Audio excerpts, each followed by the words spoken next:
Hi, my name's Eric. I'm a sales agent for ICI Homes out in Nocatee.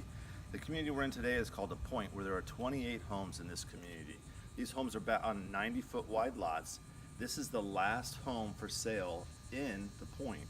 The home behind me is an Egret V. It's over 3,000 square feet, 4-bedroom, 3-bath, 3-car garage.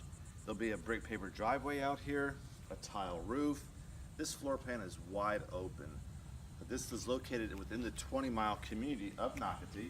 It's going to be a coastal elevation. So let's come on inside. Let me show you the house, even though it's under framing.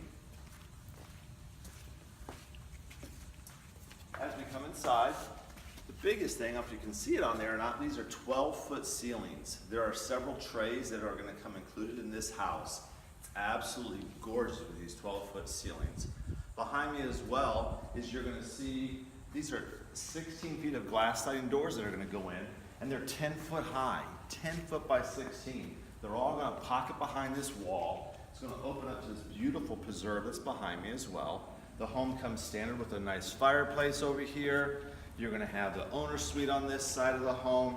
Another nice feature of this home here is this office. If you can tell by the framing, office, flex room, whatever you need to. There's a door that goes into the single car garage as well. You do have a formal dining room over here for those who do need a formal dining room. And then as my partner continues to pan on around, you have your laundry room, the 3 bedrooms, a kitchen area here, and then this back section has a nice breakfast nook. Still, the main living area of this home is 12-foot ceilings. It's really huge. The patio is over 48 feet long and over 17 feet wide. Stop on out to the Outlook where myself or my wife, as my partner, Kelly, would love to bring you out here. Remember, this is the last Egret V that we have for sale at the Pointe. Gotta go.